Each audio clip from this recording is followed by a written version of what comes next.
Et salut YouTube, on se retrouve pour une dernière vidéo sur King Kong Theory de Virginie Despentes où on va traiter de la conclusion du bouquin et de la conclusion de nous, ce qu'on en tire du bouquin en général.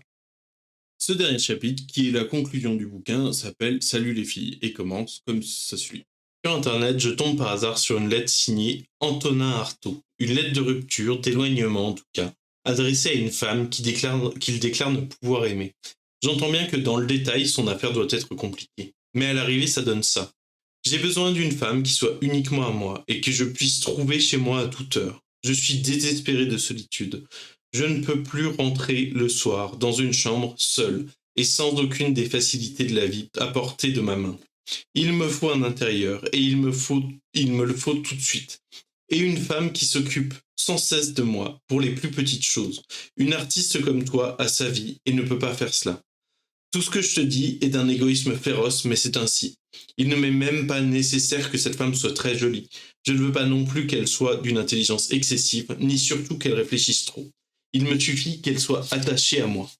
Depuis petite, depuis Goldorak et Candy, qui passaient à la sortie de l'école, j'ai la passion d'inverser juste pour voir.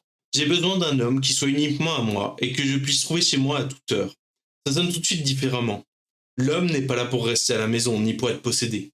Quand bien même j'aurais besoin ou envie d'un homme qui serait uniquement à moi, tout me conseille de modérer mes ardeurs, et au contraire d'être entièrement à lui. C'est pas la même chanson. Il n'y a personne alentour qui soit politiquement assigné à sacrifier sa vie pour adoucir la mienne. Ça n'est pas réciproque, comme rapport d'utilité. De la même façon, je ne pourrai jamais écrire en toute bonne foi égoïste. Il me faut un intérieur tout de suite et un homme qui s'occupe sans cesse de moi pour les plus petites choses. Si jamais je rencontre pareil homme, c'est que j'aurai les moyens de le salarier. Il ne m'est même pas nécessaire que cet homme soit très mignon.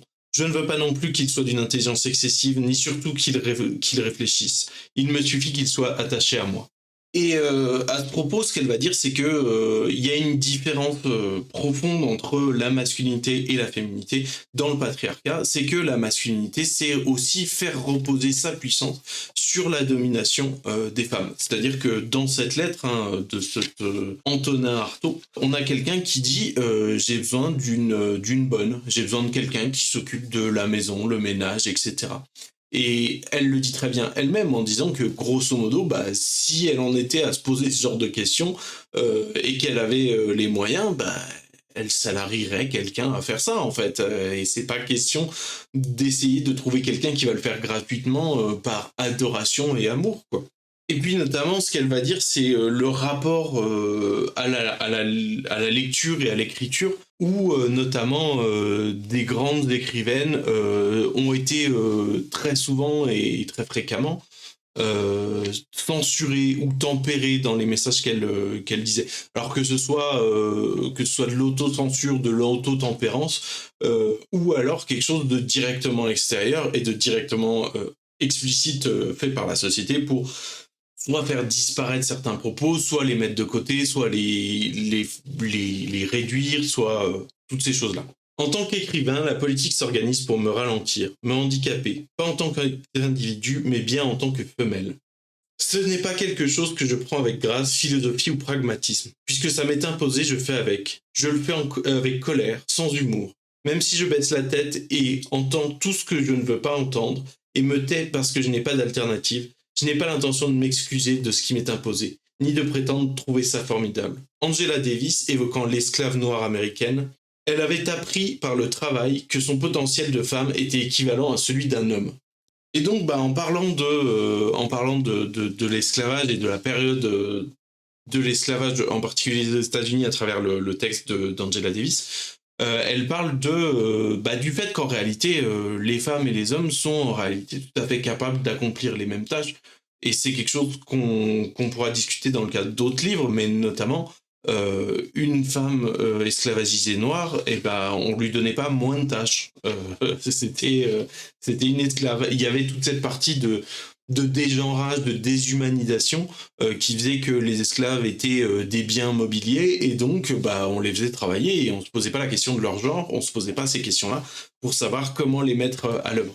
En revanche, on se posait peut-être la question de leur genre quand il était question de savoir lesquels de ces esclaves on avait envie de soumettre à d'autres exactions de l'ordre du viol, de l'ordre pas mal de choses qui sont évidemment plus sexistes et plus imposées aux femmes.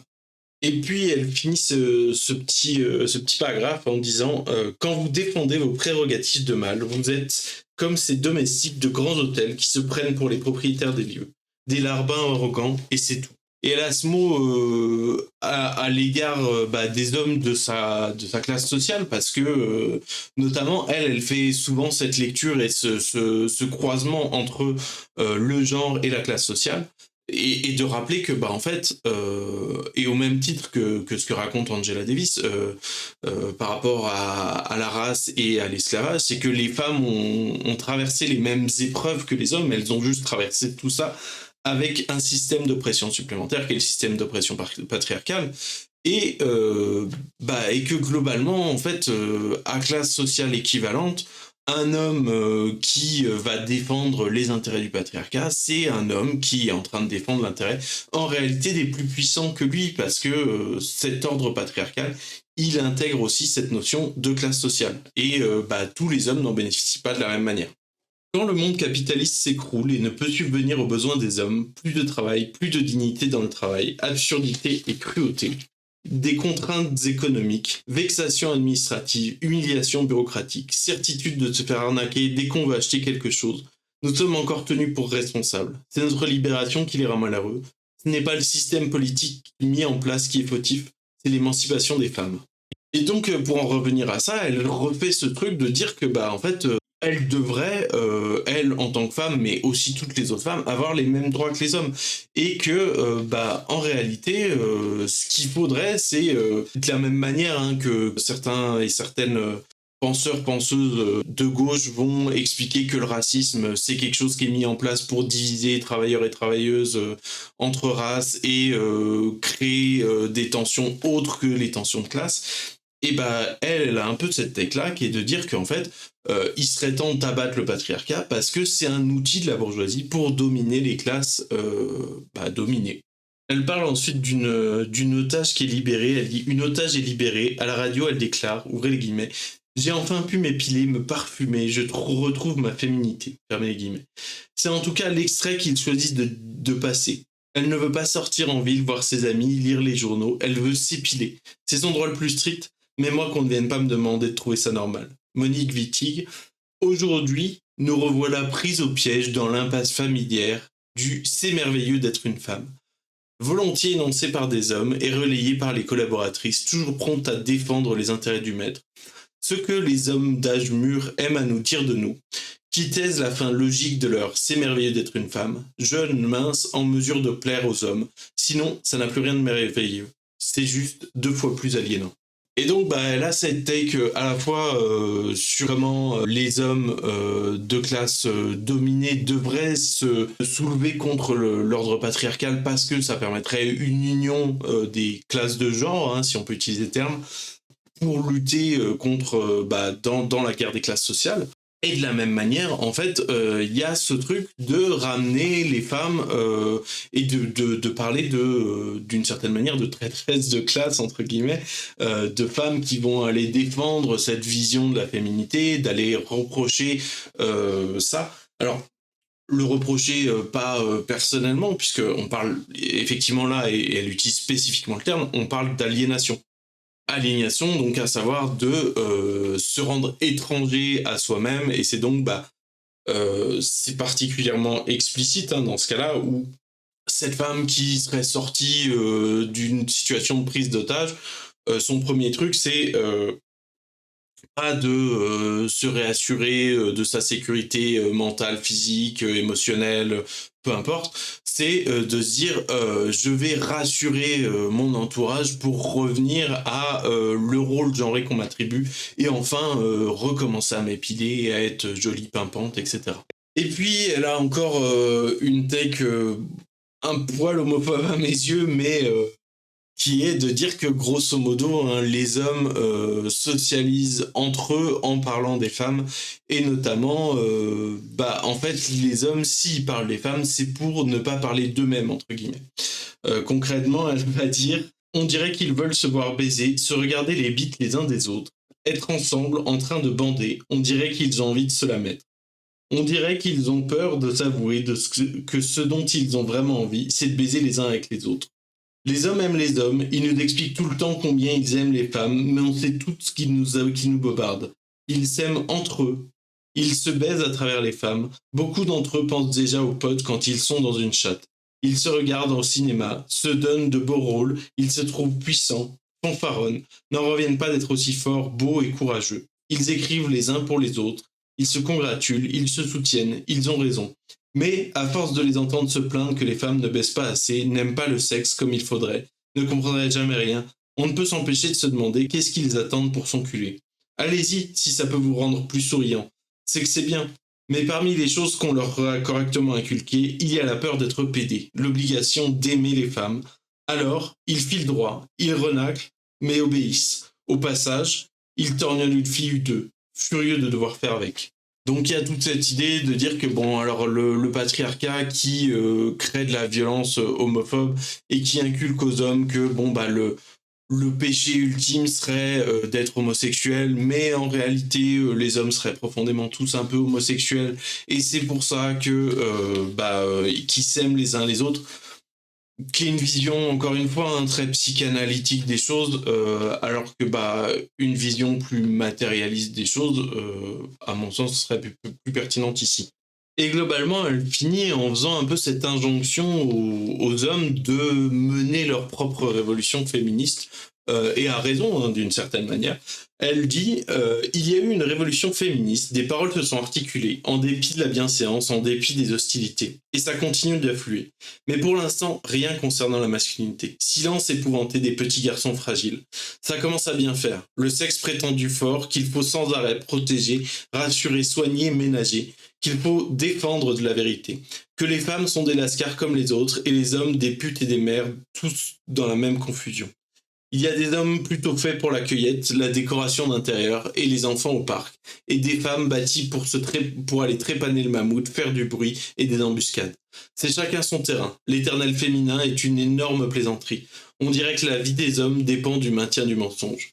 Femme fatale, bunny girl, infirmière, lolita, pute, mère, bienveillante ou castratrice, du cinéma tout ça. Mise en scène des signes et précision des costumes, on se rassure de quoi comme ça? On ne sait pas exactement ce qu'ils craignent. Si les archétypes construits de toutes pièces s'effondrent, les putes sont des individus lambda. Les mères ne sont intrinsèquement ni bonnes, ni courageuses, ni aimantes. Pareil pour les pères. Ça dépend des gens, des situations, des moments. S'affranchir du machisme, ce piège à con ne rassurant que les maboules, admettre qu'on s'en tape de respecter les règles de répartition des qualités. Système de mascarade obligatoire. De quelle autonomie les hommes ont-ils bien peur qu'ils continuent de se taire, de ne rien inventer, de ne produire aucun discours neuf, critique, inventif sur leurs propres conditions. Et donc, elle a cette take qu'on retrouvera dans d'autres livres féministes que j'ai l'intention de vous lire, notamment chez Bell Hooks, mais qui est de dire qu'en fait, il serait aussi temps que les hommes mènent leur propre révolution féministe, que les hommes fassent leur autocritique de leur place dans ce système, puisque en réalité, dans le féminisme, il s'agit pas en réalité juste de femmes qui disent ah mais c'est injuste, on n'est pas à notre place, on est ramené à notre place, etc. Il n'y a pas que ce discours-là, il y a aussi tout un discours, effectivement, quand elle parle de femmes qui seraient traîtres à leur genre, qui seraient alliées du patriarcat, etc.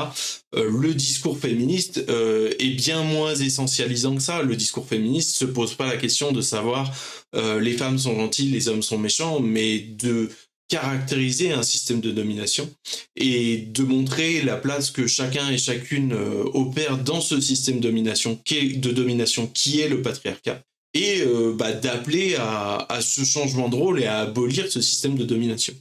Elle finit le livre en disant « Le féminisme est une révolution, pas un réaménagement des consignes marketing, pas une vague promotion de la fellation ou de l'échangisme. Il n'est pas seulement question d'améliorer les salaires d'appoint. Le féminisme est une aventure collective pour les femmes, pour les hommes et pour les autres. Une révolution bien en marche, une vision du monde, un choix. Il ne s'agit pas d'opposer les petits avantages des femmes aux petits acquis des hommes, mais bien de tout foutre en l'air. Sur ce, salut les filles et meilleure route. Et c'est là-dessus que se conclut le bouquin King Kong Theory de Virginie Despentes, qui, à mon sens, souffre d'une approche un peu trop psychanalytique par l'instant, et donc il porte les biais de la psychanalyse, qui sont parfois un poil essentialisants, un peu violemment homophobes par autres moments, etc. Mais globalement, enfin, moi j'ai envie de dire que Despentes, dans l'ensemble, c'est une camarade, c'est quelqu'un qui porte un discours féministe et un discours féministe qui se réduit pas à simplement promouvoir la girl boss attitude, qui réfléchit à comment ce système d'oppression qu'est le système patriarcal va d'une part oppresser les femmes, d'autre part oppresser les hommes, bon à moindre titre mais d'une autre manière différente, et comment ce système s'intègre en particulier dans le capitalisme. Et c'est globalement une réflexion que je trouve intéressante. N'hésitez pas à me dire ce que vous avez pensé de ce livre dans les commentaires, et puis bah je vous remercie d'avoir pris le temps de regarder toutes ces vidéos, et je vous le souhaite en tout cas.